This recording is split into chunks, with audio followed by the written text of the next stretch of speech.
Students, welcome to Home Classes, a digital initiative by Directorate of School Education Jammu to connect the teacher with the taught.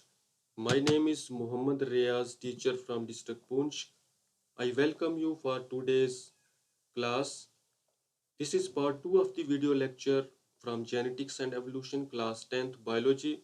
In part 1, we already covered some of the topics, that is genetics, introduction, sex determination in humans, Mendel's work on P, monohybrid cross, and conclusions drawn from monohybrid cross. In this part 2, we are going to cover dihybrid cross, law of independent assortment, back cross, multiple allelism, and example of multiple allelism, that is blood groups in man. तो students part 1 जो इसका है वो भी आप ज़रूर देखें, उसमें बहुत सारे टॉपिक्स हमने कवर किए।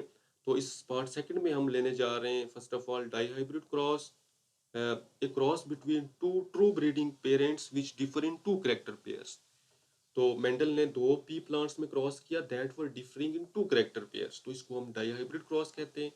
जैसे लास्ट टाइम हमने पढ़ा था मोनोहाइब्रिड क्रॉस में उसने क्रॉस किया था tall variety of the pea को क्रॉस किया था ड्वार्फ के साथ। तो वहाँ करेक्टर स्टूडेंट्स आप यहाँ अंडरस्टैंड करें एक ही है, that is height of the plant. उसको लेके वहाँ दो वैरायटीज थी पी की, एक tall variety and dwarf variety. तो यहाँ डाई हाइब्रिड क्रॉस में उसने दो करेक्टर सेलेक्ट किए, एक था शेप ऑफ द सीड और दूसरा कलर ऑफ द सीड। तो शेप को लेके राउंड एंड रिंकल्ड और कलर को लेके येलो एंड ग्रीन वैरायटीज थी। उसने एक प्लांट लिया उसमें राउंड येलो सीड्स और दूसरे प्लांट में जो है वो रिंकल्ड ग्रीन सीड्स, इनमें क्रॉस किया उसने।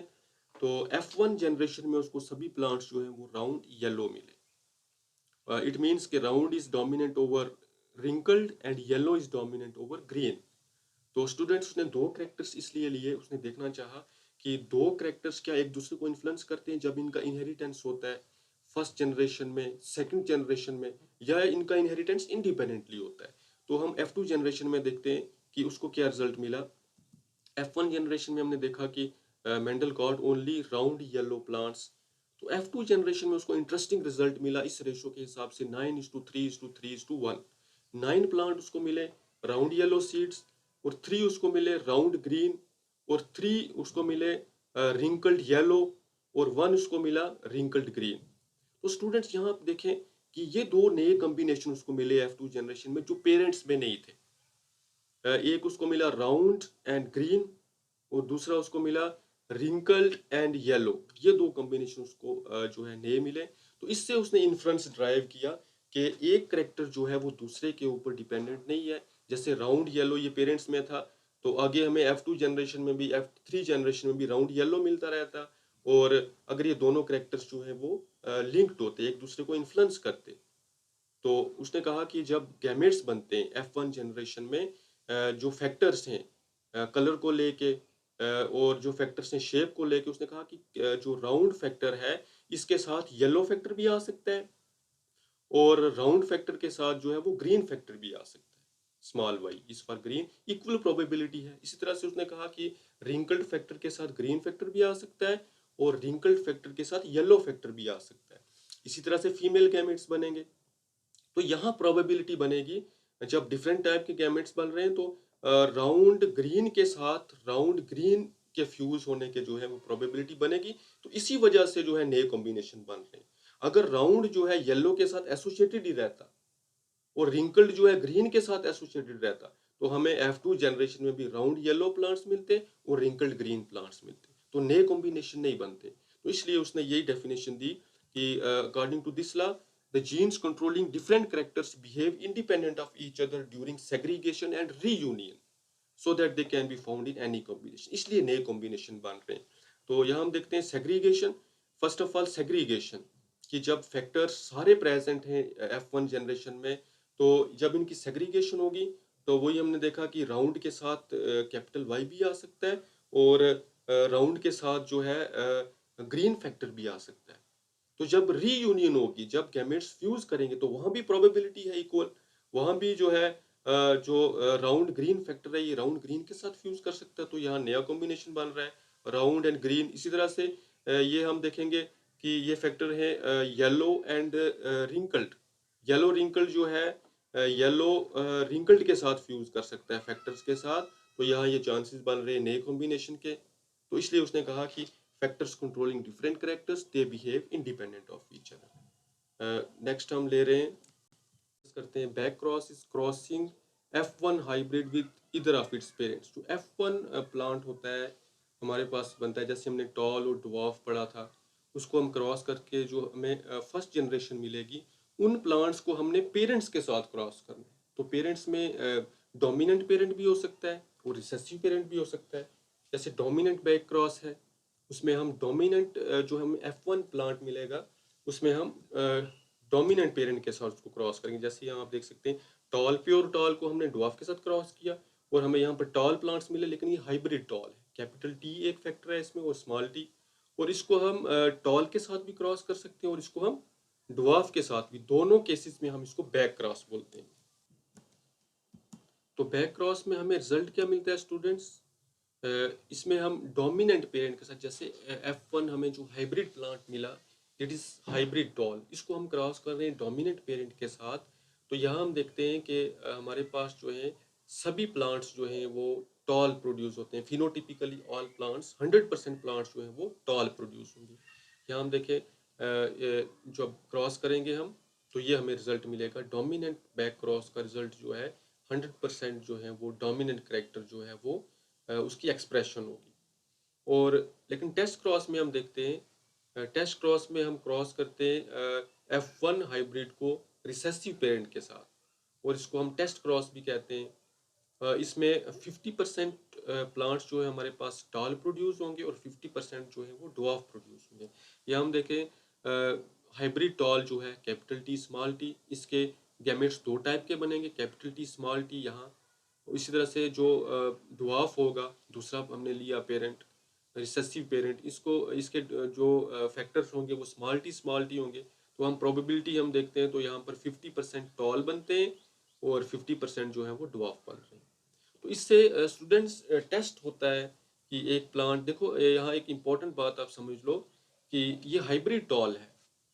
तो हमने क्रॉस किया था प्योर टॉल में और ड्वार्फ में, लेकिन ये प्लांट दिखने में जो है ये टॉल होगा। प्योर टॉल की एक्सप्रेशन भी ऐसी होती है जैसी कि हाइब्रिड टॉल की होती है। अगर प्योर टॉल 8 फीट प्लांट है तो हाइब्रिड टॉल भी 8 फीट होगा। तो हमें दिखने से तो पता नहीं चलेगा कि एक प्लांट जो है वो हाइब्रिड टॉल है या प्योर टॉल है। तो ये हम क्रॉसिंग से पता चलता है।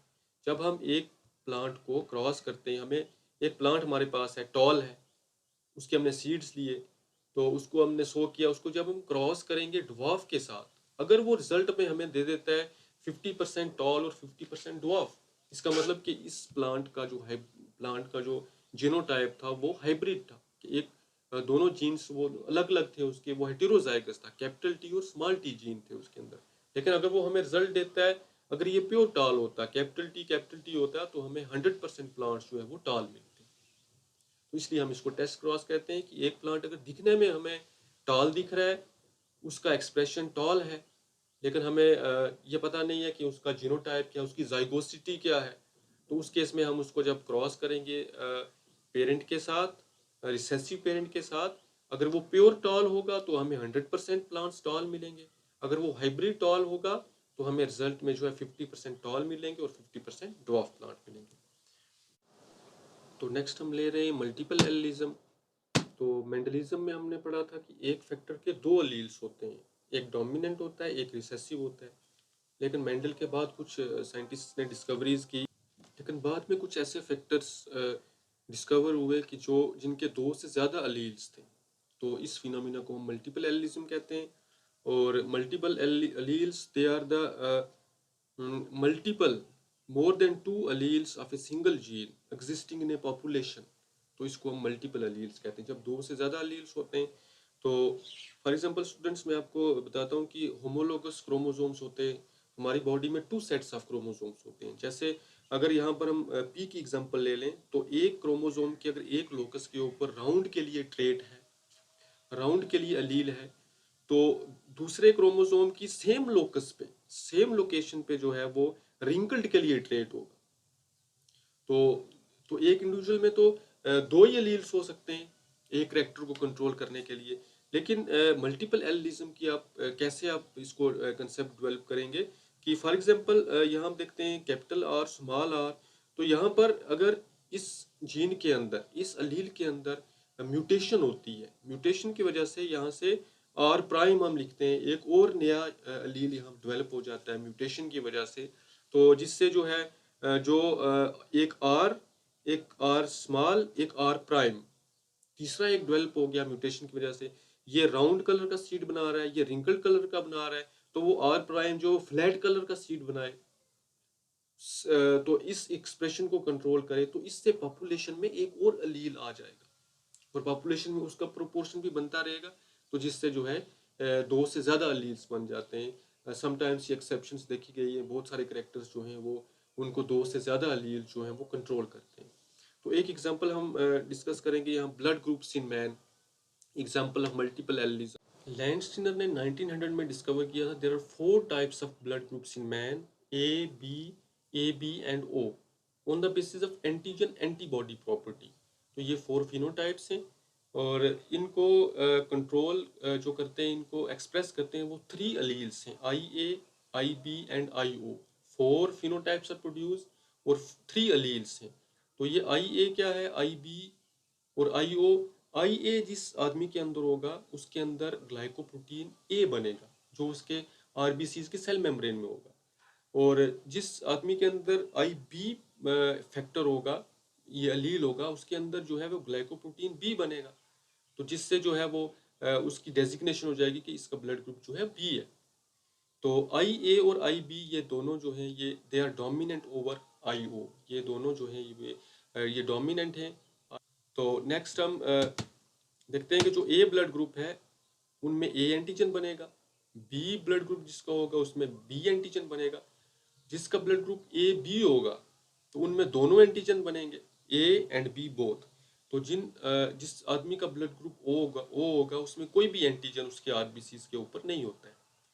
लेकिन यहाँ एंटीजन एंटीबॉडी इंटरेक्शन देखते हैं कि ए का ब्लड ग्रुप हम ए को दे सकते हैं सिर्फ, और ए का ब्लड ग्रुप अगर हम देखते हैं कि ए के अंदर जो है, ए के ब्लड सीरम के अंदर एंटी बी एंटीबॉडी प्रोड्यूस होती है, कि बी के अगेंस्ट वहाँ एंटीबॉडीज प्रोड्यूस होती है, इसलिए बी का ब्लड हम ए को नहीं दे सकते, anti B antibodies are produce.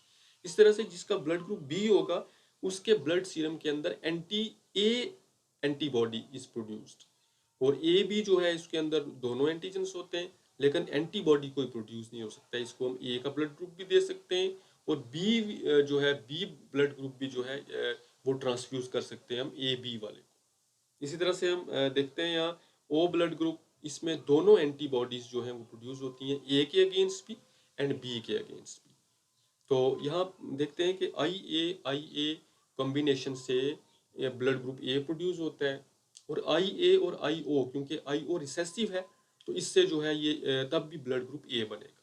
इसी तरह से 2 जीनोटाइप ए ब्लड ग्रुप के हैं, 2 जीनोटाइप बी ब्लड ग्रुप के हैं, आई बी जो है ये ऑलवेज प्रोड्यूस होगा, आई ए और आई बी दोनों जब होंगे, तो इस तरह से आई ओ और आई ओ जो है ये रिसेसिव है, इससे जब रिसेसिव कंडीशन में आएंगे तो ओ ब्लड ग्रुप बनेगा। और यहाँ पर हम देखते हैं को डोमिनेंट क्या होता है, जब आई ए और आई बी ये दोनों किसी आदमी में होते हैं, they synthesise both the glycoproteins, they are equally dominant, ये दोनों डोमिनेंट हैं, क्योंकि एक दूसरे को कोई भी ना मास्क ना कर रहा है और सप्रेस भी नहीं कर रहा है, इसलिए दोनों डोमिनेंट है, तो इनको हम को डोमिनेंट अलील्स कहते हैं। तो ये भी मेंडल के बाद की एक्सेप्शंस हैं। मेंडल ने कहा था एक डोमिनेंट होता है फैक्टर, एक अलील, और दूसरा जो है वो रिसेसिव होता है। तो that is all about today's lecture about genetics. Students thanks for watching, और इस वीडियो को ज़्यादा से ज़्यादा शेयर करें आप, और भी बुक्स आप स्टडी करें ताकि ज़्यादा आपके कंसेप्ट जो है वो आपकी बढ़ते जाएं, और इस होम क्लासेस का आप ज़्यादा से ज़्यादा फ़ायदा लें। और thanks for once again thanks for watching this,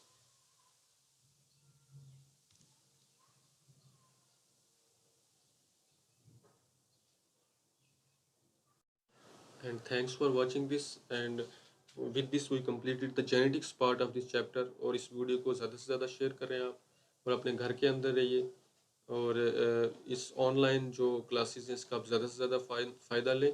और once again thank you all.